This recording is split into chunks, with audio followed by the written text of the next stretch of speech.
Okay, everyone, welcome to the 2024-25 season overview for Sunnyside High School Girls Soccer Program. On the first page, you will find the introduction and how I make up the field. On paper, our starting shape will look like a 4-4-2, but as you go through this document, you will see that we are rarely in a traditional 4-4-2. So this is just using these positions as reference moving forward. The makeup of the field is lanes and levels. If you look at the field right now, you can see that the lanes run left to right, 1, 2, 3, and 4, and the levels run north to south, A through F. First thing we're going to talk about in how we play is our team shapes. We just said previously that our team shape on paper, when I write up the formation, will look like a 4-4-2, and I will be using these positional terms just so you can identify where you're playing. In our defending shape, we will look like a 4-5-1, and in order to achieve this shape, one of the center forwards will immediately drop into the midfield line. Along with adding the forward in the midfield line, you'll notice that we're so compact centrally that the wingers and the outside backs pinch inside so that our numbers are strongest through lanes 2, 3, and 4. We also will keep the distances between each line, so the distance between the back line, the midfield line, and the forwards, very tight to allow no space in between for our opponent to play. Our team shape when attacking will look like a 4-2-4. And in order to achieve this shape, we will need aggressive transitional running from everybody, but most importantly from our centre forwards and our wingers. We will then need the most unity in our back line and 2 central midfielders to get up the field as a unit as quickly as we possibly can.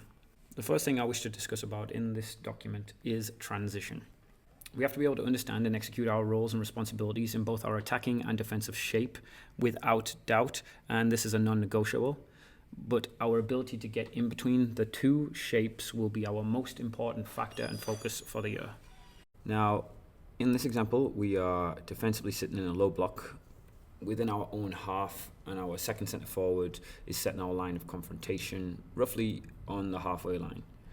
The demanding transition here must be at pace regardless of what position you're playing, but we need to make sure that we're sitting in, protecting ourselves well enough, and only once the ball has been won back and it is now under our possession will we spring our counter-attack. Sitting in a low block will organically create space in between our opposition's back line. Moving on to how we're going to play defending, we spoke on it there, but our defensive shape is a 4-5-1. Our job is to force and keep the opposition's possession one way from the centre forward point and make sure our centre forward is setting up a correct line of confrontation. Our midfield is what we're calling our first row of the wall.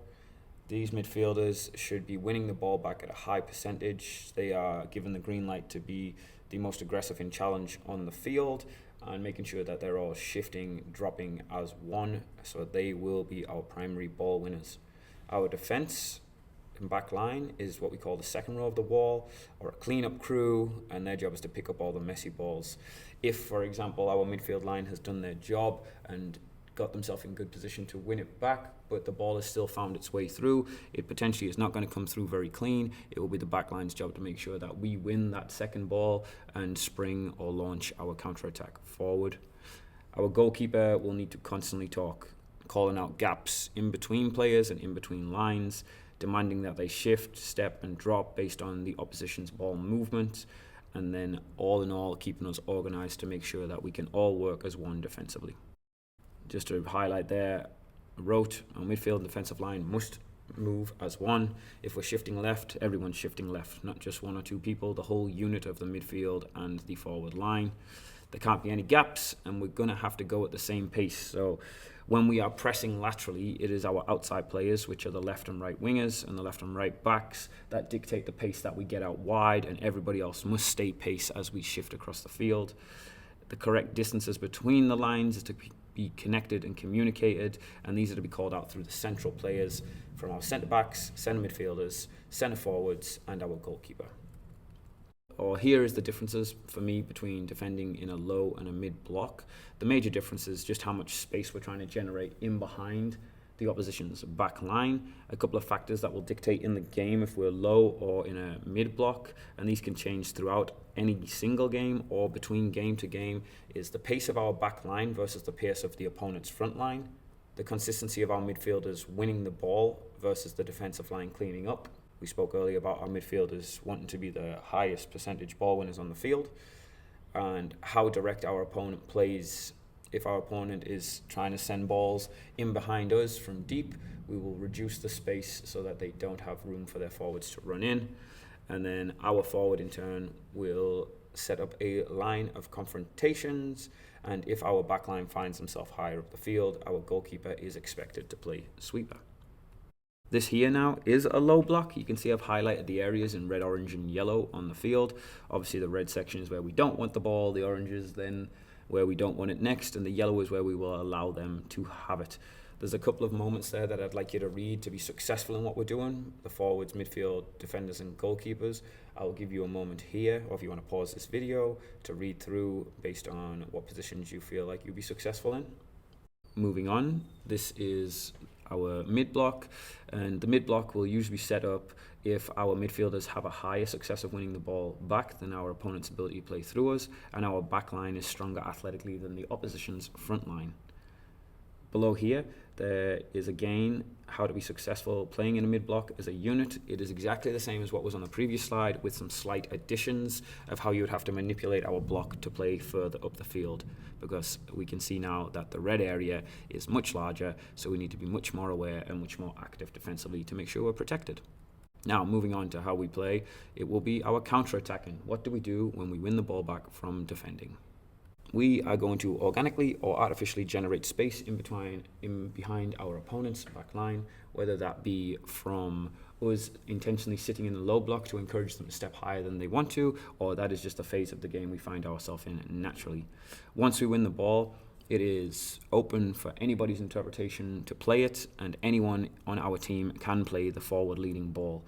There's 4 runs that I would like us to execute. From the running, the wingers will go from wide to inside, hitting between lanes 2 and 4 based on the side they're playing, and our 2 centre forwards will work aggressively to get themselves into the central lanes. It's our aim to go full forward so that we're 4v4 against their back line, and if they're playing with a back 3, then we are 4v3 to our advantage. It will take aggressive and energetic runs all game long in order to achieve solid matchups in our front line to go 1v1 with their goalkeeper as often as we can. We're going to have to be efficient and be effective to get the ball into the area that we want consistently. Unfortunately, this means there's no room for rest, and if we apply that pressure to them, eventually they'll surrender it to us, whether they take a bad touch or they can't get back in time, or they try to play forward and turn it over to us with our oncoming press. We'll find ourselves in positions to be successful in front of goal. This is very direct, I understand it, so there's a high likelihood we do turn the ball over on their back line, but if their backline's touch is not on, or they're not able to trap a ball out of the air, it is our job then to be winning the second balls that come from the initial spring of the counter-attack. From our centre-backs to centre-forwards, we will be able to and expected to play forward.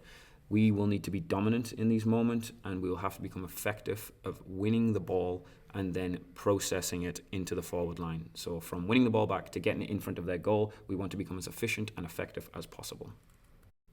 Last, but arguably the most important, everyone will need to run. Whether we're stepping and dropping or shifting, everyone's got to move, and it must be with the same passion regardless of direction. Everybody wants to go forward, so everybody runs harder when they go forward, but you will need to apply that same passion, energy, and effort when dropping, when shifting, in order to keep us defensively sound. It's a non-negotiable to be part of the Sunnyside Goal program now, that we're always going to outrun our opponents, and we will take joy in watching them fade as the game grows on, as we are only growing stronger. The minute we're able to apply ourselves athletically onto another team, I will guarantee you will not want to play another way, regardless of the result. When you watch the opposition crumble under the pressure of the athleticism and the endurance that we apply, it will make our lives so much easier. I hope this helps. If you've got any questions, please let me know. Have a great day.